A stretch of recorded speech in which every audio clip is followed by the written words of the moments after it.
I was pulling fence posts at the eastern ridge when the GEA shuttle came down. I heard it before I saw it, that low bureaucratic whine that sounds nothing like a cargo drone and everything like trouble. I didn't stop working. The post had been leaning 12 degrees since the last hard frost, and if I left it, the whole eastern line would start to sag by spring and I'd lose another 3 months restringing wire. I got the post upright, tamped the base down, kicked the soil firm, and then I looked up. The shuttle had set down in my lower field, right on the winter-seeded patch I'd been nursing since autumn.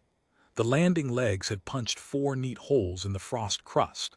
A man in a GEA survey vest was already walking toward me, and behind him 2 figures in full containment field armor were unloading equipment from the cargo bay. I wiped my hands on my work pants and waited. The man's name was Warden Liaison Pel Sarin. He had a databoard, a clean uniform, and the particular look of someone who had already made his decision before leaving his office. "Halst," he said, not quite making it a greeting. "You've been notified 3 times about the Veth situation on your parcel." "I've been notified 3 times that there isn't a situation," I said. I replied each time. He looked past me toward the tree line. The eastern ridge runs maybe 400 meters from the fence, a dense stretch of gray root timber that the Veth use for cover in the cold months. I knew they were in there. I'd known for years. 8 years on this parcel, and they'd been in that tree line since my second winter. I'd watched them move. They'd watched me work.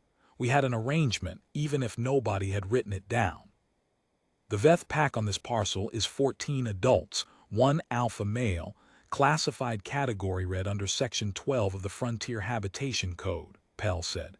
He had the regulation memorized, which impressed me less than he probably hoped. "We're here to relocate them to Reserve Zone 4, 200 kilometers south. It's safer for you and for them." I looked at his 2 armored handlers. They were already setting up a long-range capture snare frame in the northeast corner of my field, anchoring the base posts to the frozen ground with pneumatic spikes. The snare was a 20-meter wide arc of displacement netting, the kind that drops a creature into a sedation pulse the moment it crosses the threshold. Clean and professional. The Veth would never see it until it was too late. "I'd like you to take that down," I said. Pell looked at me the way people look at a fence post that's leaning in the wrong direction. "This isn't a request, Halst. Under Section 12, I have full authority over Category Red wildlife on titled frontier parcels. You are legally obligated to cooperate." I could have argued the law. I'd actually read Section 12, which Pell clearly counted on me not having done, and there was a subsection about owner-documented behavioral history that a good land council could have worked with for 6 months. But it was late afternoon, the temperature was dropping, and the 2 handlers were nearly done with the snare frame. I said all right, and I went inside. I waited until Pell's team had gone back to their shuttle for the night. The temperature by midnight was well below freezing, and the GEA didn't pay their survey wardens to sleep in the field. I put on my heavy coat, took my field knife, and walked out to the northeast corner of my land in the dark. The snare frame was humming, a low subsonic frequency meant to draw the Veth toward it by mimicking the acoustic signature of a large prey animal in distress. Whoever had designed it knew their work. I gave them that. I found the 2 main power feed cables running from the anchor posts to the displacement net, crouched down in the frozen grass, and cut them both. I heard the hum die. I stood up. Greystone was standing 4 meters away, directly in front of me in the dark. He was big. I forget how big he was sometimes in the comfortable distance of daylight. Up close in the cold and the dark, with no fence between us and nothing in my hand but a work knife, Greystone reminded me what he actually was. His shoulder came to my chest. His coat was the gray-white of old ash, thick with winter underlay, and his eyes caught the starlight and held it, 2 fixed amber points that did not blink. He smelled of cold timber and something underneath it, deep and musked, the scent of an animal that had never been afraid of this valley. He looked at me, I looked at him. I said, "Go home, Greystone." He did not move. He lowered his head, just slightly, not a bow, nothing that clean, more the way a man ducks his chin when he's acknowledging something true. Then he turned and walked back into the dark and the tree line closed behind him. I went to bed. Pell Soren was at my door at 6 in the morning. He discovered the cut cables, and he was not diplomatic about it. "You've interfered with a lawful GEA relocation operation," he said. "That is a criminal offense, Halst. I can have you removed from this parcel." "You can try," I said. I was making coffee. I offered him some and he declined.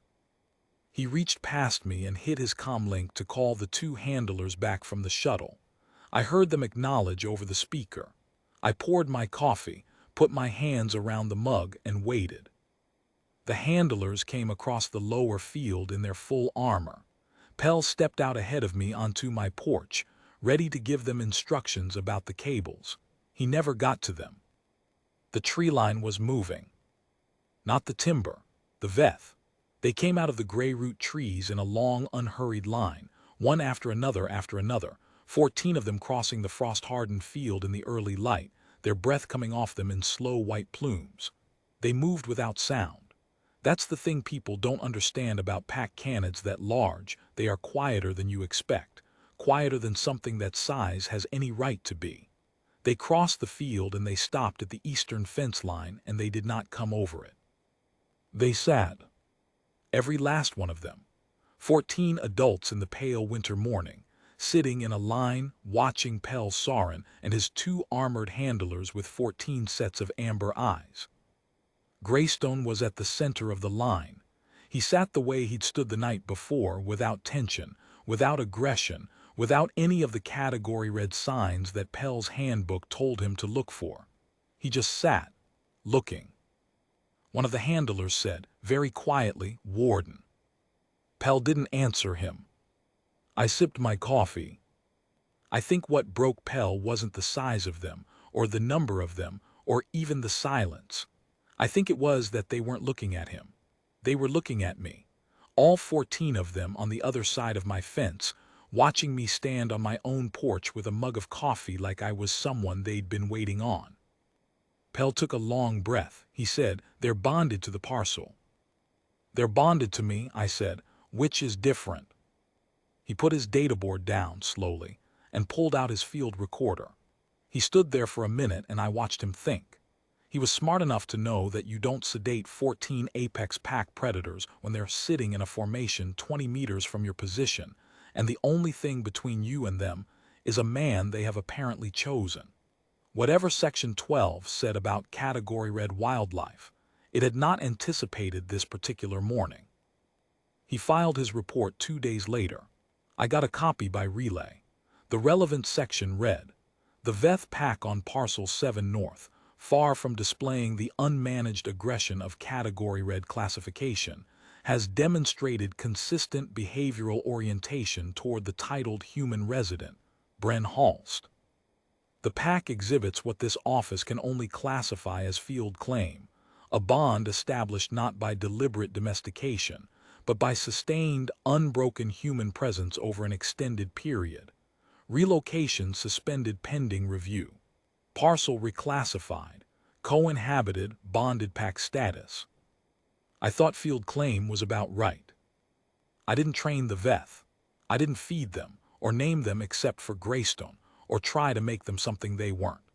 I got up every morning for 8 years and I worked my land in the cold, and they watched me do it from the tree line, and at some point they made a decision I wasn't party to. By the time Pell Soren landed in my field, that decision was 8 years old and there was nothing on his databoard that was going to change it. He comes back sometimes, Pell. Different reason each time, some new form, some regulation I've supposedly violated. He always parks his shuttle in the lower field, and he always walks up to the porch, and he always looks over his shoulder at the tree line. Greystone is usually already at the fence by the time Pell gets out of the shuttle. I never told Greystone to do that, he just does. Field claim. The man had no idea how right he was.